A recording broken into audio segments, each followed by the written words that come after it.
बँकेत एफडी आहे, सुरक्षित आहे. होय, मी पण मानतो सुरक्षित आहे, पण धोकादायक सुरक्षित आहे. 7% इन्फ्लेशन आहे आणि आपण बँकेमध्ये परतावा घेतोय 6%चा. 1% निगेटिव्ह रिटर्न्स. लक्षात घ्या, 10-11 रुपयांना असलेले पेट्रोल आता 104 रुपयाला पोचले.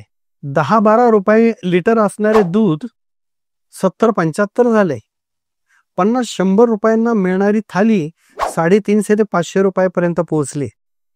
अशा वेळेस जर आपण एफडी मध्ये गुंतवणूक करत असू तर काहीतरी चुकतंय. तुमची गुंतवणूक आहे असावी इन्फ्लेशन बीट करणाऱ्या ॲसेट क्लासमध्ये. आणि मग इन्फ्लेशन बीट करणारा किंवा महागाईच्या भस्मासुराला गाडणारा ॲसेट क्लास कोणता? Equity asset class. Equity mutual फंडामध्ये गुंतवणूक करून महागाईला बीट करा, महागाईवर विजय मिळवा, तरच उज्ज्वल भवितव्य आपल्याला मिळू शकेल.